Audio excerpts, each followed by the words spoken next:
اسم محصول شرکتمون اکسیسومه. هدفمون اینه که این دارو رو تو بازار هند پخش کنیم، چون قرار انقلابی در محصولات دارویی ایجاد کنه. در حال حاضر هند این دارو رو وارد میکنه و به خاطر همین قیمتش خیلی بالاست و در دسترس همه نیست، به خصوص طبقه فقیر جامعه.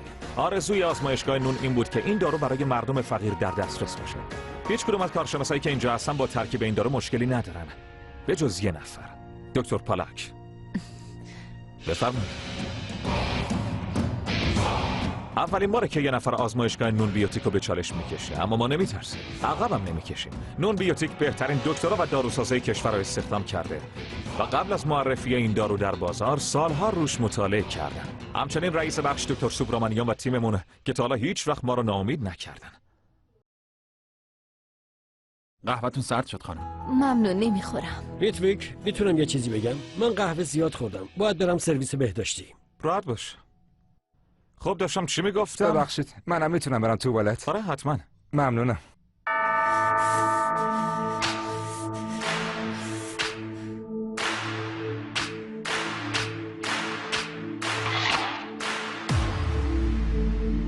هوا بیرون خیلی سرده. زمستونای دهلی خیلی سخته. کجا بودیم؟ ادامه میدیم.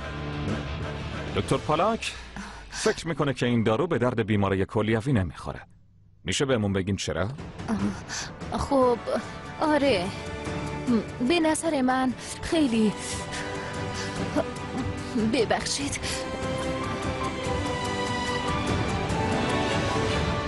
امروز هوا خیلی سرده و سیستم گرمایش شرکتم خرابه، واسه همین جلسه رو ترک کردن. اینطور فکر نمی‌کنین؟ این چه وضعیه؟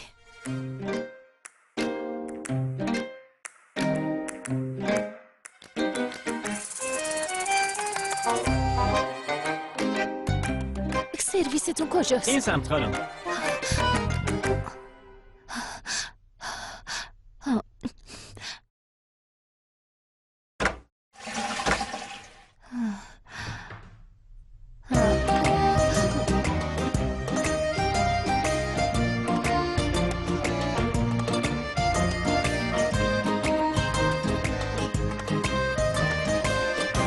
من برگشتم.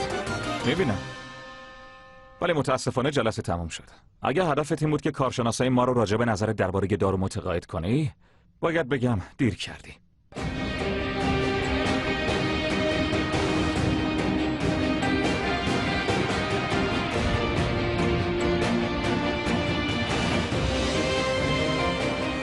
هر کاری که میکنیم باید در زمان مقرر تموم بشه. ریتویک نون. نتیجه‌ای که از واکنش این ترکیب دارویی به دست میاد تأثیر فوری و قوی روی سلولای لوزول معده داره. کانال کلسیومو باز میکنه و باعث ترشح انسولین میشه. چرا اینقدر اینجا گرمه؟ معمولا درجه حرارت آزمایشگاه درسته. نمیدونم امروز چه خبره. آب میل دارین؟ لطفاً، ممنون.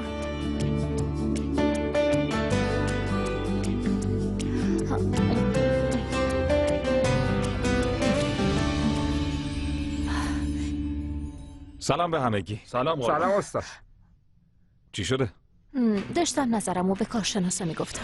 جدی؟ میخوای؟ نه ممنون. آشکارسازو تازه گذاشتم. با وجود 3/4 کلراید آهن ترکیب امبیتیک با دارو واکنش نشون میده. 15 دقیقه دیگه رنگش آبی میشه. باشه. 15 دقیقه؟ یعنی اون موقع میفهمیم که چه واکنشی نشون میده، درسته؟ آره، اون موقع درصدشو میفهمیم. ببینیم چی میشه. من منتظرم.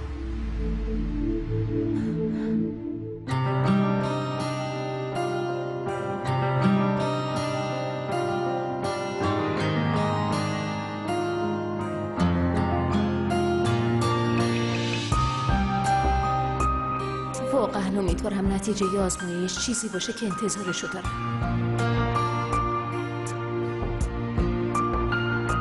میخوری؟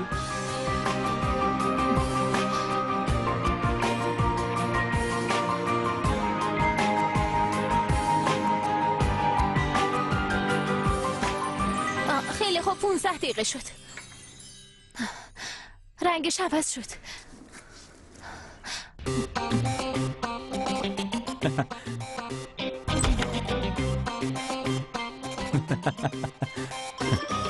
خب عالیه.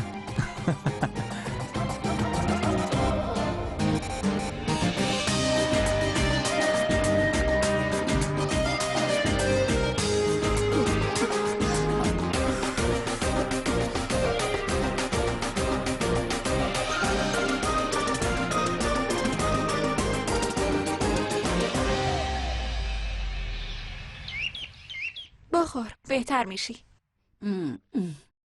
دخترم ریوا، گوش بده چی میگم. تو عروسیت خیلی نزدیکه دخترم و الانم زمستونه. خب پدرت بعدن به ریکی و شیوا توضیح میده. مشکل اینه که مامانت از این داستانا خجالت میکشه، برای همین با تو حرف نمیزنه و هیچ وقت نمیفهمی. چه داستانه ای مامان بزرگ؟ همه چی خوبه؟ تا حالا به آیندت با شوهرت فکر کردی؟ آره.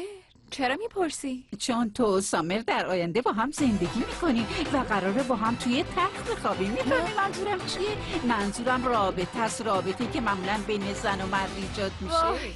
چی میگی مامان بزرگ؟ چت شده؟ چیزی که دارم راجبش حرف میزنم یه چیز طبیعیه و عروس باید همه چی رو قبل از عروسی بدونه. نمیتونم راجب این موضوع حرف بزنم. یکم مامان بزرگ اصلا نمیتونم حرف بزنم. اگه گوش ندی چجوری میخوای بفهمی؟ نمیخوام بشنوم. آروم باش و گوش بده. یادم شب ازدواج من و پدر بزرگ مرحومت. بزرگ نمیخوام چیزی بشم. تمومش کن بابا، تمومش کن.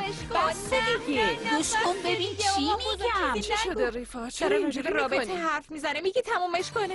خب مگه چه اشکالی داره؟ تازه میخواست راجب رابطه خودش و بابا بزرگ برام حرف بزنه. خیلی حال بهم زنه. داری به این نسل یاد میدی؟ راستش این نسل دیگه راجب همه چی صاحب نظرن خانم. یعنی همه چی رو بهش یاد دادی؟ مامان بزرگ. آره قطعا. من مسائل راجب دخترها رو 10 سال پیش بهش گفتم. آره منم راجع به این مسائل براش توضیح میدم تا فکر نکنه من براش کم گذاشتم. مامان تو رو خدا یه کار بکن از این قضیه خلاص بشم دیگه. نمیتونم اینو بشنوم. الان که از خجالت آب بشم. تو مگه بیمارستان نبودی؟ یعنی لازمه یکم استراحت کنی و اصلا حرف نزنی. یه مشکل کوچیک بود و تموم شد. الانم هیچی نیست. من پیر نیستم که بخوام استراحت کنم و چیزی نگم. چی شده؟ کی گفته تو پیری؟ ببینید دامادم هم بالاخره اومدی. من خیلی خوشحالم که اومدی. تو از این وضعیت نجاتم بدی. سلام. بیا با هم بریم. بیا زود باش. اومدم یکم بابا بزرگ یه ببینم. پسرم بیا بشین. خدا بیا قبل از ازدواج راجع به یه موضوع مهم شده. خواهش میکنم بذار روز عروسی رو مشخص کنیم. چون من دارم دیوونه میشم. بس که دیگه خسته نامزدی شدم. دوره خوبیه، باید داشته باشیمش مگه نه آره مامان؟ پسرم نامزدی دوره مهمیه. منم دلم میخواد زودتر ازدواج کنیم. سامر با خانوادت حرف بزن دیگه. یه تلفن دارم، چند دقیقه صبر کن. چه شرکت عجیبی. همه چی اینجا غیر قابل باوره. یه سرویس بهداشتی هم قطعا نداره. روز اولت خسته کننده بوده، چون اینجا سرویس زنونه نداره. درسته. خیلی مسخره است. حتی چیزی هم نخوردی. و عجیب اینه که استاد دیروز سرویس رو خراب کرد. چی گفتی؟ آره دیروز خواست که خرابش کنن. ما هم از این موضوع خیلی تعجب کردیم. اینجوری موفق نمیشیم. امروز خواست که سیستم گرمایشی رو خاموش کنن. دارم از سرما میمیرم.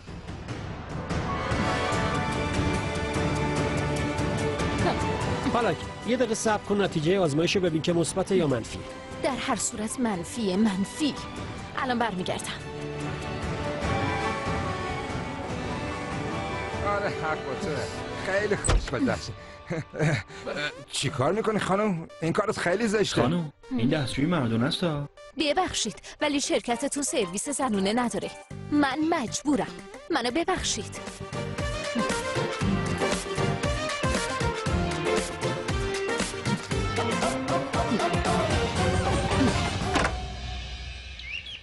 میدونی چیه؟ چی؟ باورم نمیشه داریم ازدواج میکنیم. چرا عجله داری؟ حق دارم عجله داشته باشم. آخه دیگه من و تو چقدر باید صبر کنی؟ بیا ازدواج کنیم.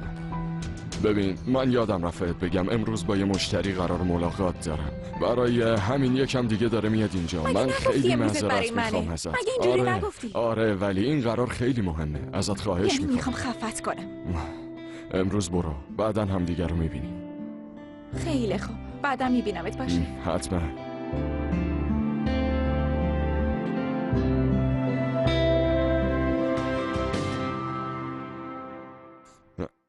عزیزم کلیدم.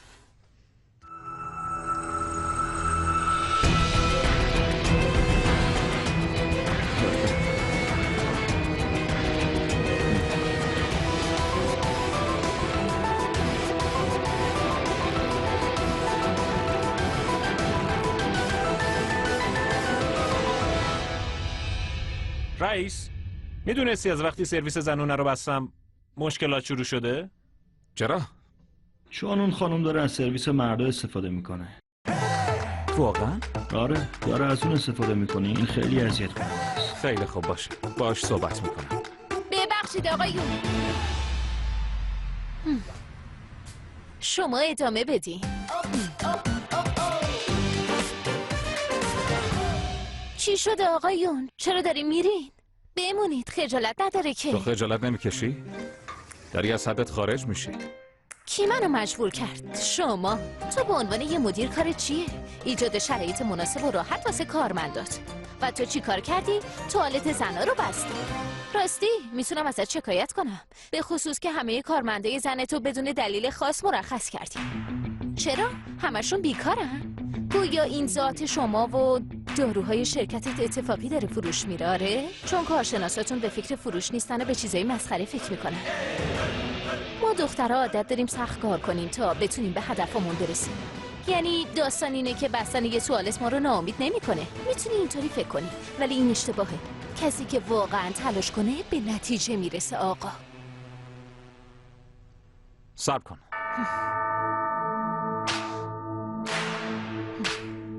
به نظرت بهتر نبود پیرن مشکی با کت صورتی میپوشیدم؟ نظرت چیه؟ همین خوبه؟ انگار که تو مشکل روانی داری یا واسه همین اینطوری برخورد میکنی. نظرت چیه اسمم عوض کنم؟ مثلا ریتویک دیوونه یا ریتویک وحشتناک. طرفدارم یه سایت خاص برام درست کردن، عشاقریتویک.com.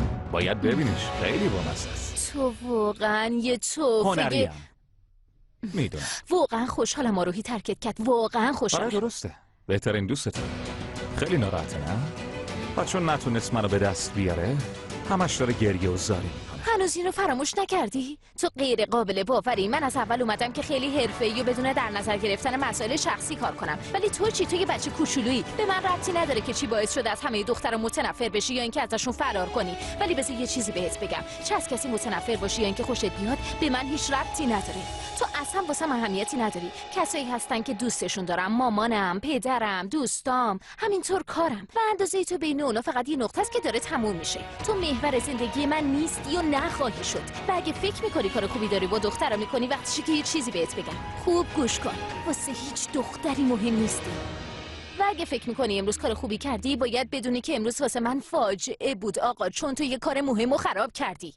و باید بهت بگم تو به عنوان یه مدیر گند زدی و من مطمئنم بقیه دختران با هم نظرن.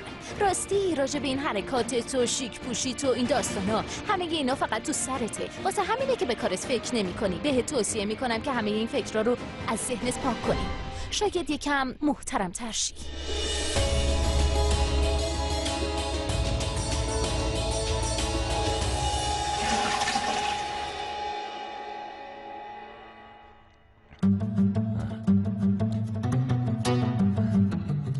جاست که اینجایی. از اولش، ولی نتونستم بیام تو. من همه چیو شنیدم، برای همین صبر کردم تموم شه. الان میرم. فقط دستامو بشورم؟ برو بیرون. نه. من همیشه تو درد سر میافتم. این دختر پر از عقده است، ولی نمیتونه با من در بیفته. از این به بعد مثل خودش باش برخورد میکنه تا بفهمه ریتویکی. خیلی سخت بوده، خیلی خسته شدیم. نظرت چیه چند روز مرخصی بگیریم یک کم استراحت کنیم؟ ببینم مگه تو زده به سرت؟ الان کلی کار داریم. صبح بخیر. صبح بخیر. ببخشید دیر شد. ایشون منشی جدیدتونه. سلام. حالا چطوره؟ سلام. گوش کن چی میخوام بگم. با بخش توسعه جلسه دارم. فکر کنم دیر کنم، تو بهشون بگو. چرا اون بگه؟ من میگم همونطور که میگن وقتی رئیس دیر بیاد کارمند باید زودتر بیاد. خوشم اومد.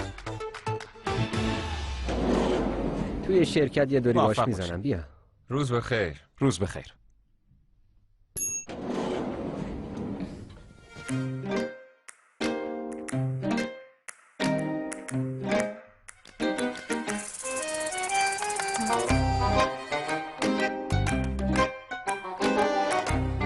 اینجا چی کار میکنی؟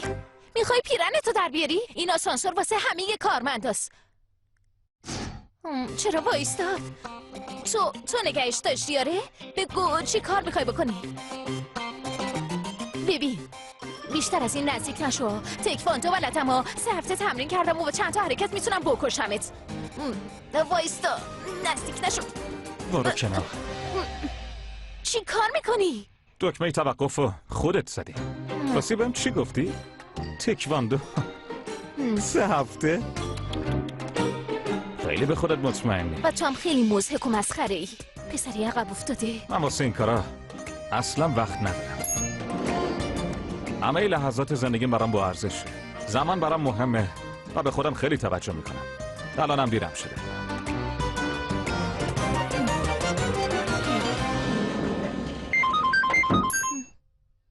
الو عزیزم، میخواستم بهت بگم کارمندای فروش و همچنین مسئولین سرمایه‌گذار قدیمی به خاطر این داروساز نگران. اصلا نمیتونی باور کنی بخوام چی کار کرد.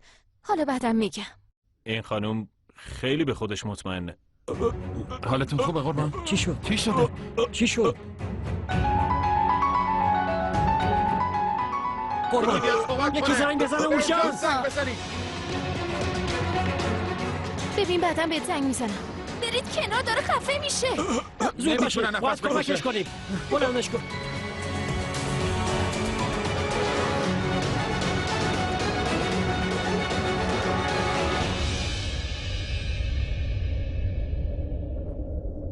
کمک کنید بشینه. بیاین یکم آب بخورید. نه بهش آب ندین، نمیتونه نفس بکشه. فکر کردیم بهت حمله قلبی دست داده. نفهمیدیم که داری خفه میشی.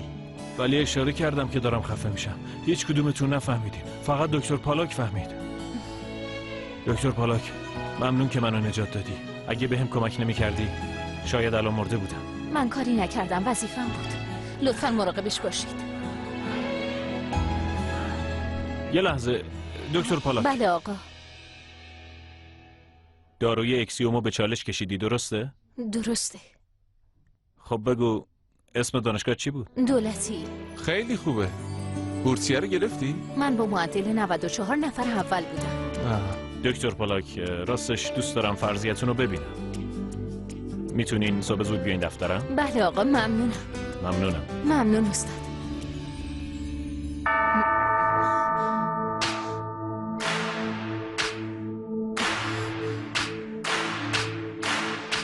هیتویک، امروز نتونستیم جلسه داشته باشیم. موافقی یه قرار برای فردا بذاریم؟ بمونه فردا.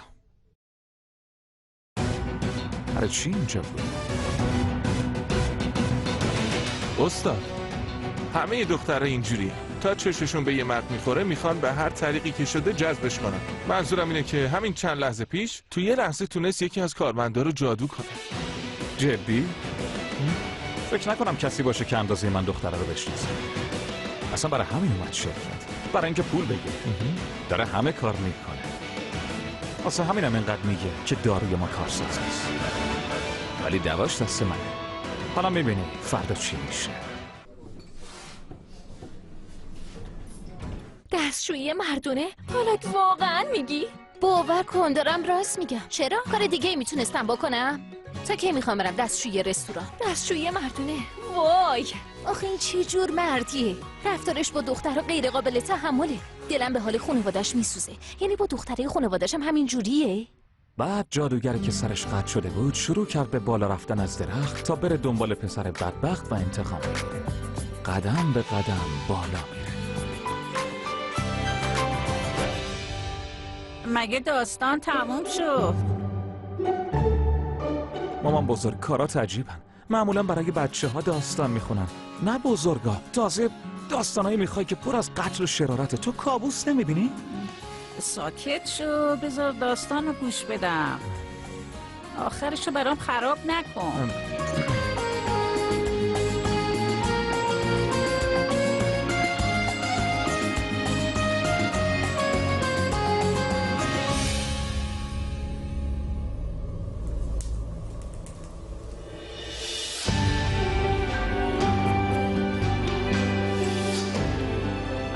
ببینم تو چرا شبیه جادوگرا شدی؟ چی شده؟ شبیه جادوگرم؟ یه دختر وقتی اینجوری میشینه حتما دلیل داره. مثلا در حال فکر کردنه و این از عادتهای تو نیست. یا ممکنه منتظر اتفاقی باشه واسه همینم ساکته، یا داره دنبال راهی میگرده که اونی که اذیتش میکنه رو بکشه، یا خیلی ناامیده و میخواد که یکی بغلش کنه. خب حالا پرنسس من، بهم بگو چی باعث شده که اینطوری اینجا بشینی؟ من چیزی نیستم، ناراحتم نیستم. پس یه چشمک قشنگ بهم نشون بده تا حرفتو باور کنم. اصلا چرا باید تحت فشار باشی؟ سامر کاری کرده؟ فقط چند روز مونده تا زندگیش به هم بریزه. بی‌مزه. حالا واقعا بگو چی شده؟ هیچی نشده. باید بخوابم. شب بخیر. یعنی همه چی تمومه؟ آره.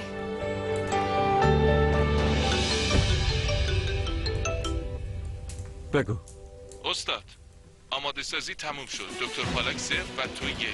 عالی.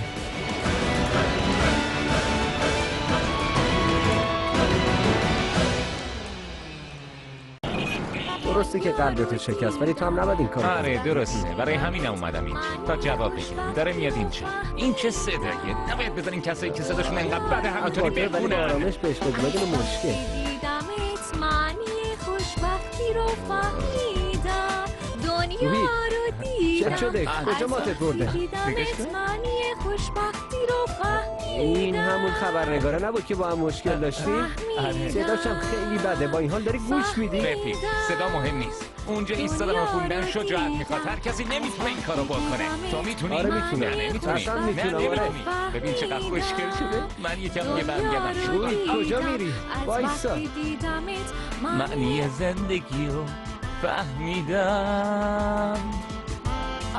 بابت اون روز واقعا معذرت میخوام. راستش میخواستم بهت بگم که اصلا منظوری نداشتم. میدونم که به خاطر دوستت. اگه منم جات بودم همین کارو میکردم. از تو ناراحت نیستم. زندگی زیباست، نباید از دستش بدی.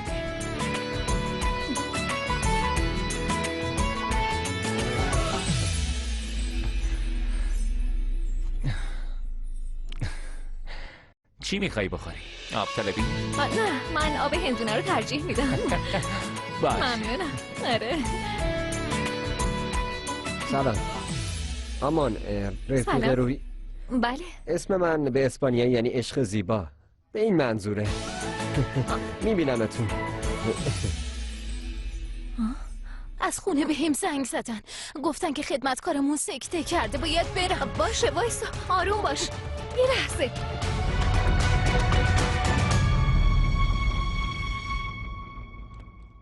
عجیبه. کجا رفت؟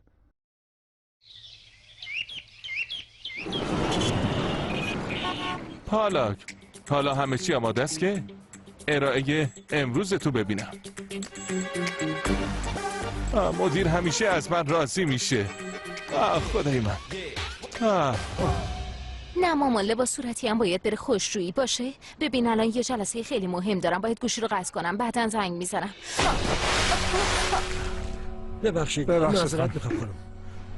شماها جلوی چشمتون رو نمیبینید؟ نگاه کنید. ما فقط داشتیم رنگ میزدیم، شما یهو اومدید. حداقل چشتون رو باز کنید ببینید با من چی کار کردی. فکر کنم هر جا میری واسه خود دردسر درست میکنی. از سر تا پا رنگی شدی. لباس کارت، موهات، صورتت، گردنت، دستات. بس کن. تفسیر فقط خواستم بگم امروز مرخصی بگیر تا رنگ رو پاک کن. میتونی بری استخر، میتونی ماساژم بگیری. ماساژ خیلی دوست دارم. از حدت خارج نشو. باشه خارج نمیشم. روبین، جلسه نیم ساعت دیگه است، درسته؟ آزمایشگاه نون بیوتیک رو زمان خیلی حساسه. دکتر پالاک هم که سخت داره برای جلسه آماده میشه. میدونه با لباسای کثیف چی کار باید بکنه.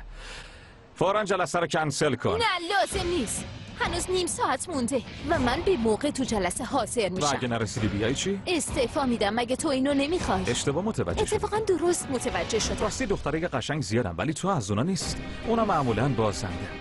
یه سری دخترها هم زرنگن، تو از اونا هم نیست. بعضی دخترها هم آیکیوشون بالاست که البته همه یه تفکراتشون غلطه. تو دقیقاً از همین دخترایی. یه نوع دیگه هم هست، اونایی که از پشت خنجر میزنن و تو اینا رو نمیشناسی. واسه همین سعی کن مهربون باشی، فقط تقلب نکن. استاد، چرا اجازه میدید اینطوری باهاتون صحبت بکنه؟ الان میرم حالشو میگیرم که دیگه نتونه هیچی بگه. مهربون باش، تقلب نکن. این حرفا رو خیلی دوست داشتم. منم همینطور. سلام قربان. سلام ریتویک. سلام بچه. ساعت چنده؟ 11:29. استاد فکر نکنم که برسه. سختشه که بیاد. توی شرکت هیچ دختری نیست که بخواد بهش کمک کنه. یعنی چی میخواد بپوشه؟ برگ درخت؟ منظورت چیه؟ تو دخالت نکن. حواست به جلسه باشه. سلام به همگی.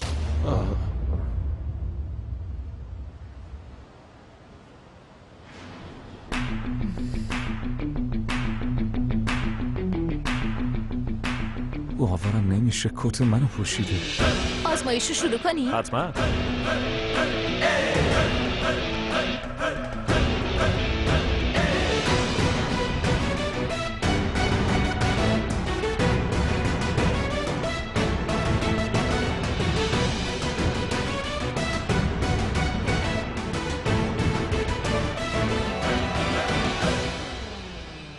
فکر کنم این کت خفه شو.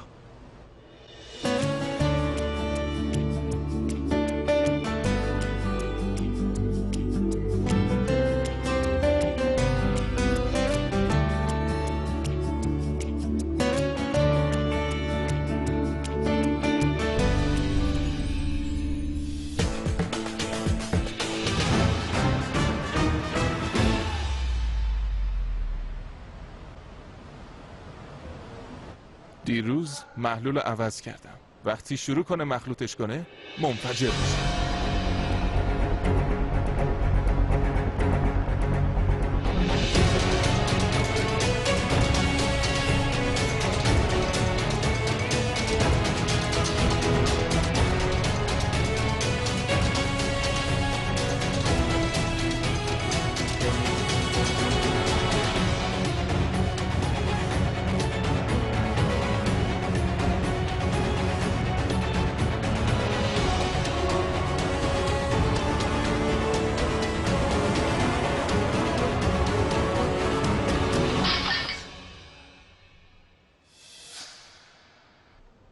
ببخشید.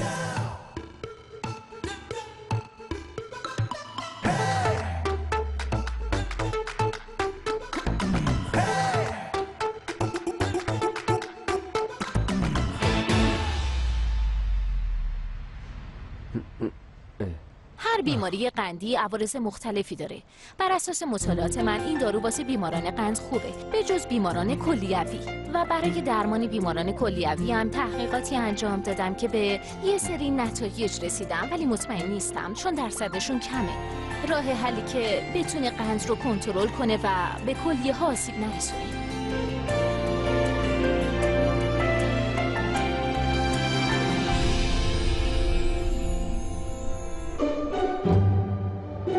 چیزی که گفتی منطقیه، ولی گزارشایی از بیمارستانا بهمون رسیده و نظر دکترها این نبود. ممکنه مریضایی که درمان شدن مشکل کلیوی نداشتن، واسه همین به این مشکل توجه نکردن و موافقتشون رو نسبت به این دارو اعلام کردن.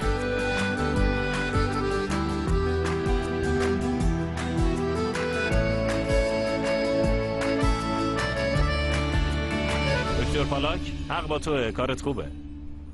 ریتویک باید یه مرحله دیگر رو شروع کنیم. باید دوباره آزمایش کنیم. باشه. خداحافظ. خسته نباشین. خدا نگهدار.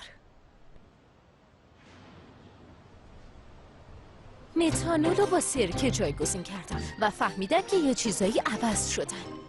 کارت خوب بود. من از بچگی میتونستم بوی خطر و حیله های زشت رو بفهمم. سرکه و متانول با هم فرق میکنن. پس این تقصیر تو نیست. تو منشی یه نفر دیگه‌ای که تخصصش بازیه و تو رو مجبور کرده بود که این کار رو انجام بدی.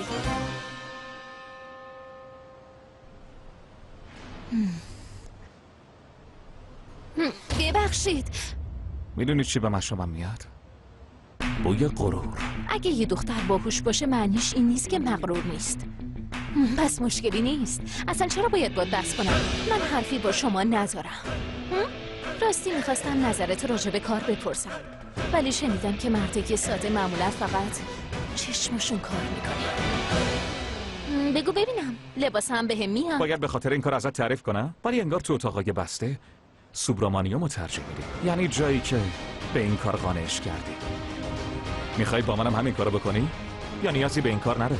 چون همونطور که گفتم کسی بهت نگاه نمیکنه. قطعا گولش زدی مگه نه؟ ولی من مشکلی ندارم، چون در نهایت این به شخصیت تو مربوط میشه که چطوری به خودت اجازه میدی اینو بگی؟ باورم نمیشه. آره باور کردنی نیست. تو دختر فرصت طلبی هستی. بله فیشال، 2 ساعت تو باشگاه بوکس برام رزرو کن. احساس میکنم یکی رو میخوام بزنم.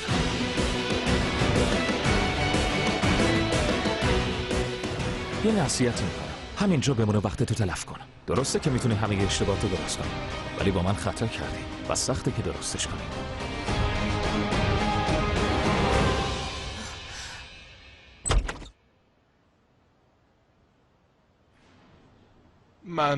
بله جلسه 2 ساعت دیگه است. تلفنمو خاموش کردم. آزمایشگاه جهان دارو رو تایید کنه. آره بهترین آزمایشگاه جهان. برام مهم نیست که چقدر باید هزینه کنم، فقط تایید برام مهمه. و اینکه دکتر پالاکو از شرکت بندازمش بیرون. باشه آروم باش، فقط بهم بگو چی شده. یه چیز دیگه، احمق، قبل از اینکه یه منشی برام بگیری حتما راجبش تحقیق بکن.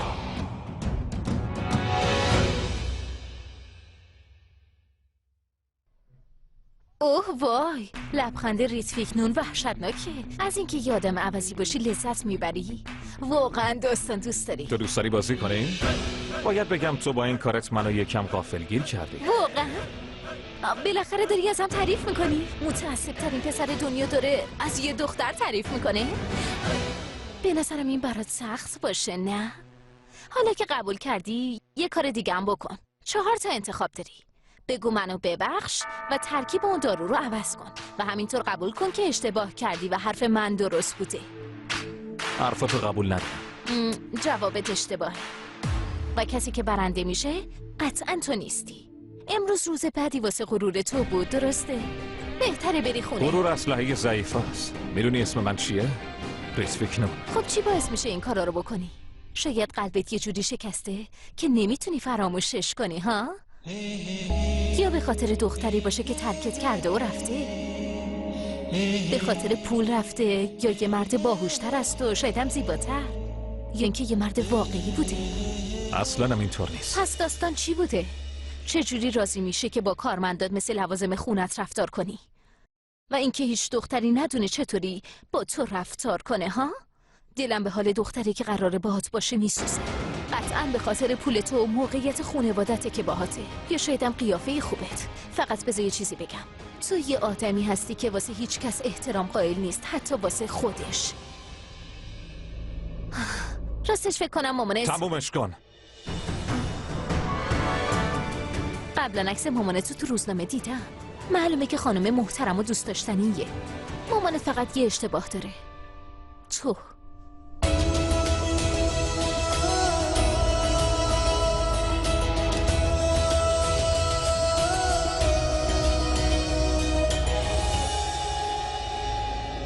میتونستم جواب تو بدم، ولی همونطور که میبینی مادرم بهم یاد داده که دستم رو دخترها بلند نکنم.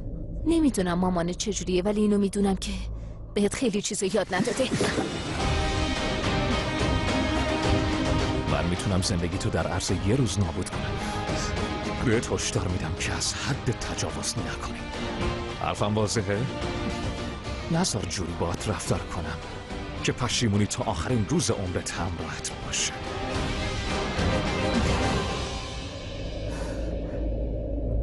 از اینجا برو.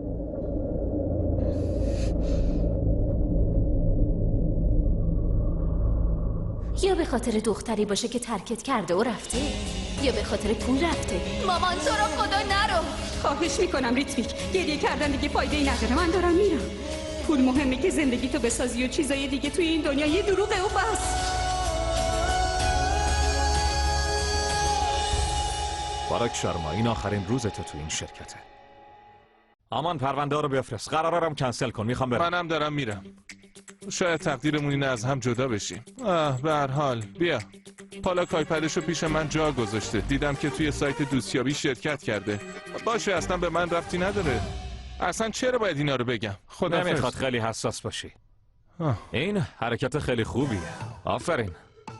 میخوام که ادامه بدی.